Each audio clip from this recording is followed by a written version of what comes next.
Hey, how's it going, everybody? Welcome back to our Recreation Homestead. We're in the kitchen today, and one thing we love to do here is to have a really nice, kind of quick and easy, but really flavorful breakfast together on Saturday mornings. And this is what we got going on today. It's going to be a really nice, quick and easy peaches and cream muffin recipe. So Angela K's going to show you how to get it done, okay? These kind of taste like peach cobbler in a muffin.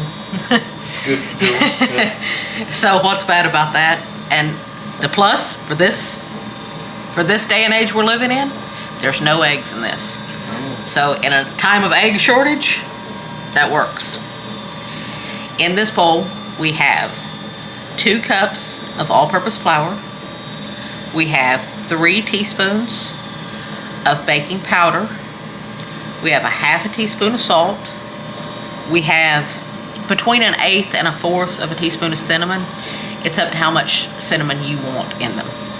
And we have a 1/4 of a cup of sugar. Now I'm just going to whisk all that together to make sure that any lumps are broke up of the cinnamon or baking powder, because you don't want a lump of cinnamon in your mouth. So you want to make sure that you whisk that all together, and also it lightens it up a little.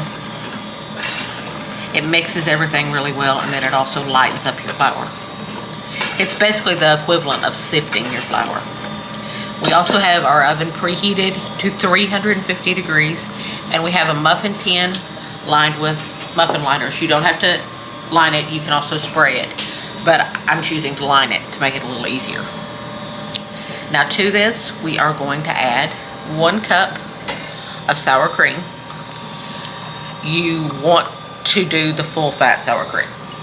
Low fat sour cream will not work here.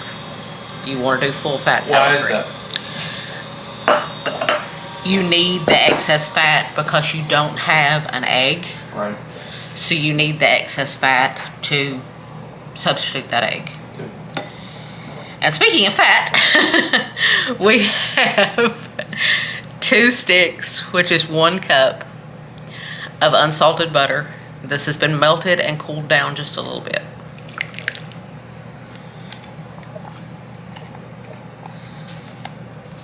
You're probably seeing why this is very reminiscent of peach cobbler. They're called peaches and cream muffins, but I really wonder if they should be called peach cobbler muffins because they really taste like peach cobbler. And you want to stir that in just a little bit, just to try to get that sour cream broke up a little. Now I'm going to add 2 teaspoons, you guys know me, roughly measured, of vanilla. A little extra vanilla never hurt nothing. Just made it taste better, actually. And it's going to be a very stiff dough. It's going to be more like a dough than a batter. But you want to make sure that you get all of that sour cream mixed in, because that's your key, because you don't want to leave any pockets of sour cream. And here we have a 15-ounce can of sliced canned peaches. These are our home canned peaches, and you have to take them out and cut them into bite-sized pieces. Yeah, you don't want big chunks. You don't want the big chunks. No. Now there is going to be some liquid come off these. You want to get as little of that liquid in there as possible because it's going to make your muffin soggy. But I'm just using a slotted spoon and kind of shaking that off. If you get some in there, it's no big deal. And these peaches smell like summer.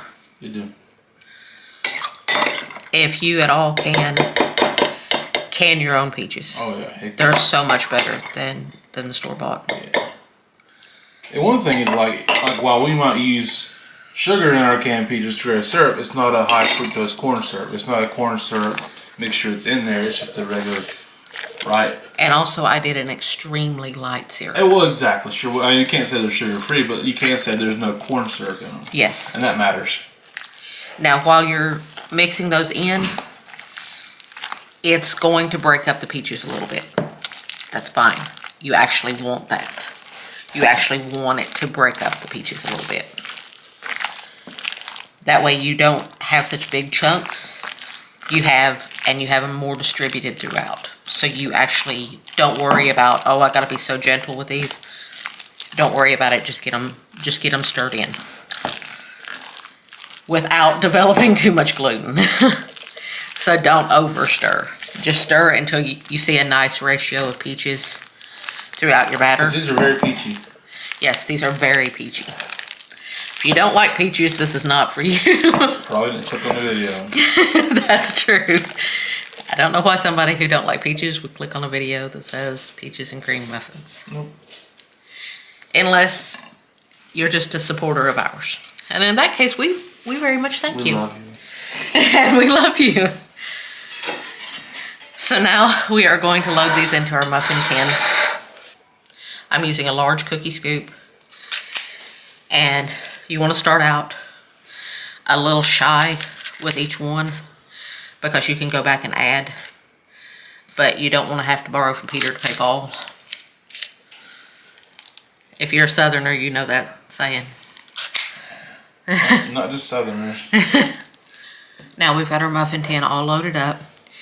I'm making these bigger. If you want to make them smaller, you can make more than 12. But you got to remember, these don't rise a ton. They do rise some, but not a ton.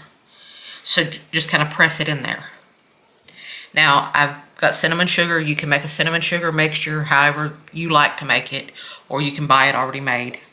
This I made myself and just using an old container for.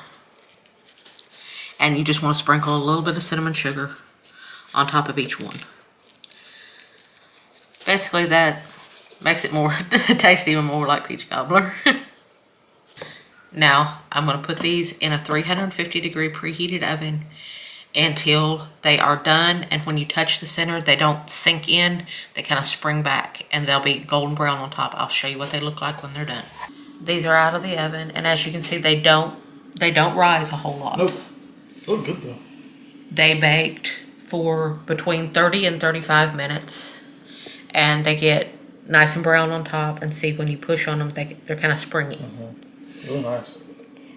And now you want to let them cool really well, because if you try to eat these hot, they will fall apart. That's a good point. That's a really good point. These will fall apart because of the peaches and the moisture of the peaches. They will fall apart. So you want to let them cool down more. You can still eat them warm, but not hot. Look at that beautiful muffin. I love a good peach.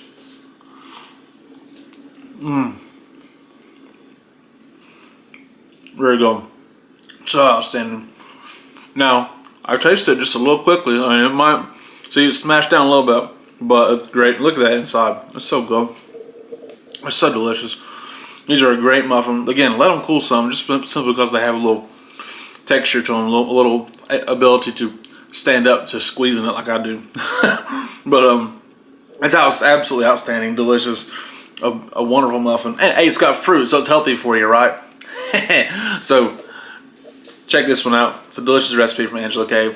She knocked it out of the park again. So thank y'all for watching. We do appreciate it. My name is Jason. That's Angela K. It's our Creation Homestead. We love y'all. God bless you. Goodbye.